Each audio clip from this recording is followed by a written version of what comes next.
Nick says Geno has taken so much unnecessary criticism these past few years. It's his third offseason in a row. A portion of the fan base wants him out. I'd be fed up too. Good for Geno.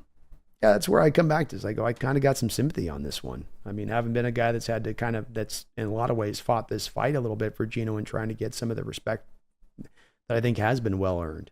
This guy didn't just have something handed to him on a silver platter here. And usually NFL fans like, redemption stories. Usually NFL fans like the guy that had to grind and cut and fight and scratch and bite his way back to getting an opportunity. And then he gets the opportunity and he's successful in that opportunity.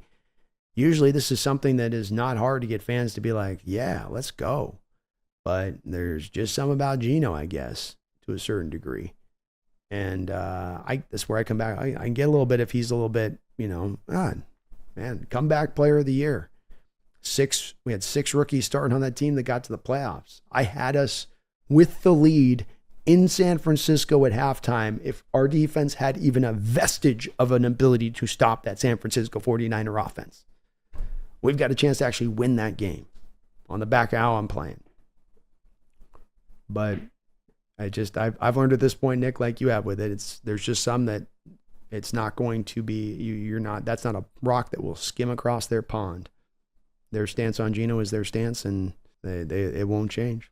That's why I do really hope he comes out on top. I just want to see the team be great and do well. I just hope he comes out just balls this season and watch the haters twist. Nick says, I just don't understand why people can't just accept Geno as the starter and find something else to moan about.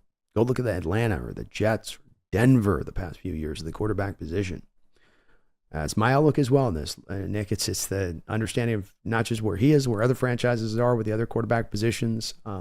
Your frustrations are mine, man. I've lamented it many different times on the stream over the past couple of years. I've presented accompanying stat after accompanying stat. I can show the Seahawks pressure rates. I can show Geno's ability in dealing with those pressure rates and the number of sacks you've taken. I can show you stats with Geno taking a 6% rate on his responsibility for sacks taken as it's charted versus other guys like Mahomes at 20%, Russell Wilson at 23% of his sacks being his responsibility. And it doesn't move the needle.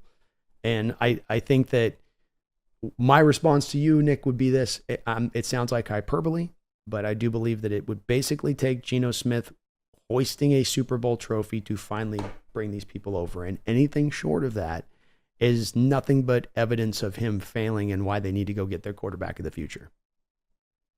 I feel like it's almost about in that spot of things with it, And as you say, I don't understand why. Because historically speaking, this wouldn't typically be the case for this kind of player in Geno and where he is in his career and what it's taken for him to get where he's gotten. Or the Doc Russ says, even if Geno hoisted the Lombardi, the 12s would just say he can retire now. True. They'd be like, all right, he did it. Fine. Cool, we won. We got the trophy. Who's the QB of the future now? Is it Hal now next year?